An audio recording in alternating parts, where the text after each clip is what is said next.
اور ویڈیو کے ساتھ حاضر ہیں۔ آج ہم جماعت تاہم کی حمد باری تعالیٰ کی تشریح کریں گے۔ تشریح کرتے وقت یاد رکھیے تشریح کے رٹے مت لگائیے۔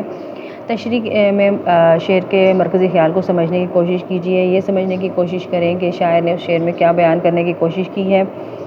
جو بھی آپ کو اسکول میں تشریح لکھوائی جاتی ہے اس کو 1 سے 2 مرتبہ پڑھیے اور پھر بعد میں ان کو اپنے الفاظ میں تحریر کیجیے۔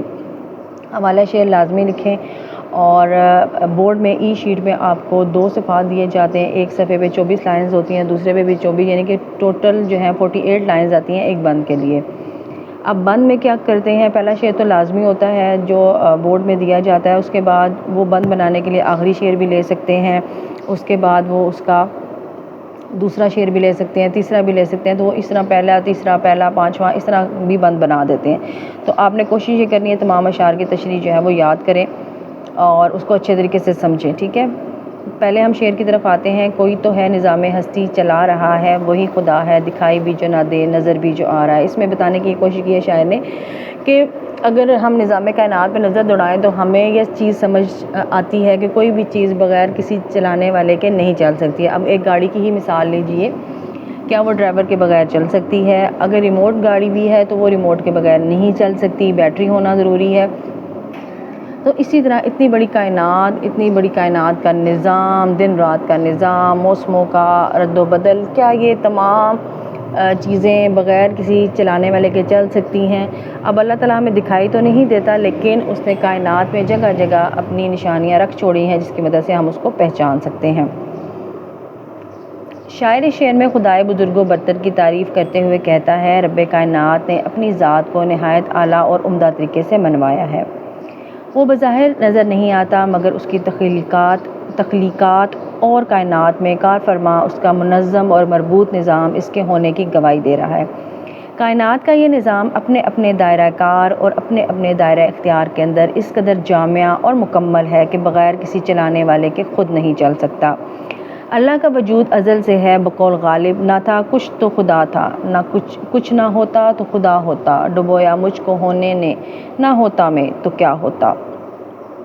سورج کا اپنے مقررہ وقت پر طلوع و غروب ہونا، موسموں کا تغیر و تبدل، چاند، زمین اور دیگر سیاروں کی مخصوص گردش، کائنات کی وسعتوں میں پھیلی ہوئی کہکشائیں وغیرہ اس کی قدرت کاملہ کی نشانیاں ہیں۔ اگر کوئی اس کائنات کا چلانے والا نہ ہوتا تو کائنات کا یہ نظام بے ہنگم ہو جاتا، دن رات کا فرق مٹ جاتا، لیکن دنیا کا نظام نہایت ہی نظم و ضبط کے ساتھ چل رہا ہے، جو کسی بڑے منصوبہ ساز کی غمازی کرتا ہے، وہ صرف اور صرف اللہ کی ذات ہے۔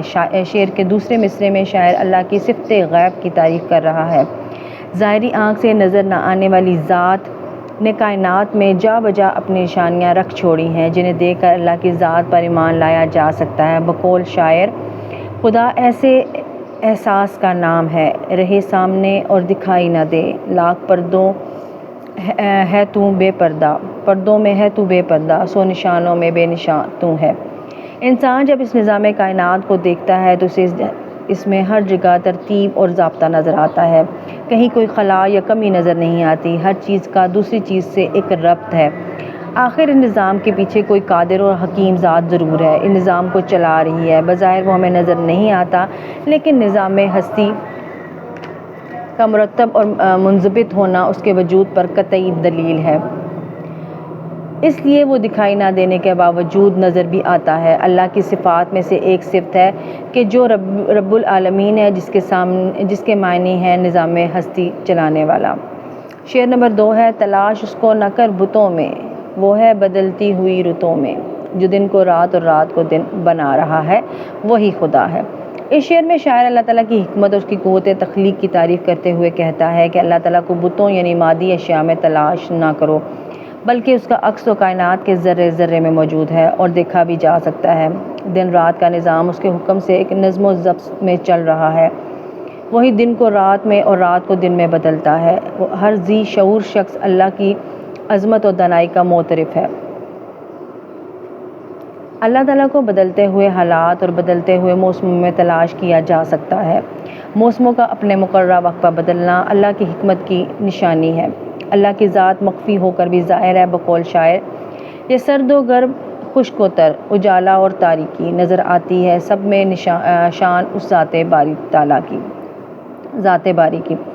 انسانوں نے جب نظام ہستی چلانے والے کی تلاش شروع کر دی تو کچھ لوگوں نے اپنے ہاتھوں سے بت بنا لیے اور کہا کہ یہ خدا ہیں اور یہ نظام ہستی چلا رہے ہیں، ان کی پوجا پاٹ میں مشغول ہو گئے۔ کچھ لوگوں نے دیوی دیوتاؤں کو خدا مان لیا۔ یہ تو اللہ کی مہربانی ہوئی کہ بھٹکے ہوئے لوگوں کو اپنا تعارف کروایا اور اپنا پیغام پہنچانے کے لیے پیغمبر بھیجے، جنہوں نے بتایا کہ یہ بت خدا نہیں ہے، تمہارا خدا اللہ ہے، تم جو بتوں میں اس کو تلاش کرتے ہو یہ غلط ہے، وہ تو ساری کائنات میں جلوہ گر ہے۔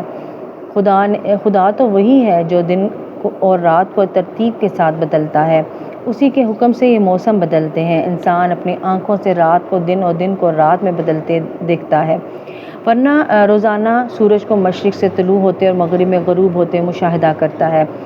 دن طلوع ہوتا ہے تو رات ختم ہو جاتی ہے، یہ اللہ کی قدرت کا کمال ہے۔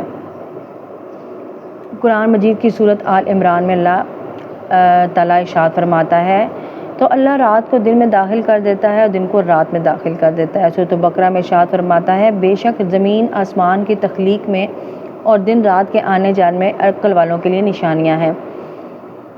اس شعر میں بت پرستی کو نادانی اور بت پرستوں کو نادان کہا گیا ہے اور انہیں بتایا گیا ہے کہ خدا تو ایک لامحدود ذات ہے، تم نے اسے بتوں میں محدود کر رکھا ہے، ان کو چھوڑو اور اس کو وسیع کائنات میں تلاش کرو۔ تیسرا شعر ہے وہی ہے مشرق وہی ہے مغرب، سفر کریں سب اسی کی جانب، ہر آئینے میں جو عکس اپنا دکھا رہا ہے وہی خدا ہے۔ یہ شعر اس خیال کی عکاسی کرتا ہے کہ خدا ہمہ گیر ہے اور ہر سمت میں پایا جاتا ہے۔ اللہ کی ذات انسانی سمجھ سے بالا تر ہے۔ مذکورہ شعر اس تصور پر روشنی ڈالتا ہے کہ چاہے کوئی سفر کرے یا رکے، آخر کار تمام راستے خدا ہی کی طرف جاتے ہیں۔ اسی تناظر میں مشرق اور مغرب کی علامت اللہ کی ہر جگہ موجودگی کی نشاندہی کرتی ہے۔ مشرق اور مغرب کا ذکر اللہ کی تمام سمتوں میں موجود ہونے کی نشاندہی کرتا ہے، جو ہر ایک کو اپنی طرف سفر کرنے کی دعوت دیتا ہے۔ اللہ نے بھی فرمایا ہے کہ سب نے لوٹ کر اسی کی طرف آنا ہے۔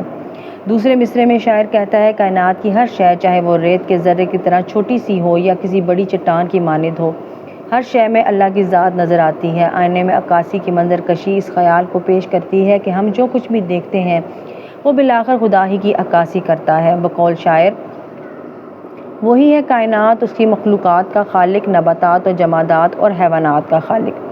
اللہ تعالیٰ کی ذات لامحدود ہے، وہ ہر کہیں ہر جگہ ہے، وہ مشرق میں بھی ہے اور مغرب میں بھی ہے۔ کائنات کو انسان نے مشرق اور مغرب میں تقسیم کیا ہے، اس سے مراد یہ ہے کہ اللہ ساری کائنات میں ہر جگہ موجود ہے اور کوئی جگہ ایسی نہیں جو اس سے خالی ہو۔ وہ مشرق و مغرب کے ہر آئینے میں جلوہ گر ہے۔ یوں سمجھ لیجئے کہ اگر ہر انسان کو ایک آئینے کی طرح سمجھا گیا ہے، یعنی ہر شخص میں اللہ کی صفات، رحمت، محبت اور انصاف کا عکس نظر آنا چاہیے۔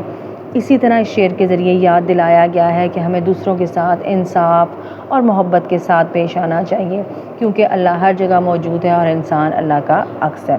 نیکسٹ ویڈیو میں انشاءاللہ اگلے اشعار کی تشریح پڑھ کے میں آپ کو سناؤں گی بھی اور آپ کو نظر بھی آ رہی ہوگی تاکہ آپ کو اس کی اچھی طرح سمجھ بھی آ جائے اور گائیڈ لائن بھی مل جائے، کیونکہ بعض الفاظ ہو سکتا ہے آپ کو اس طرح لکھے ہوئے سمجھ نہ آئے، لیکن میں نے پڑھا ہے ساتھ اسی لیے تاکہ آپ کو آسانی سے سمجھ آئے، الفاظ کی سمجھ آ جائے۔ انشاءاللہ نیکسٹ ویڈیو میں پھر آپ سے اگلے اشعار کے ساتھ ملاقات ہوگی۔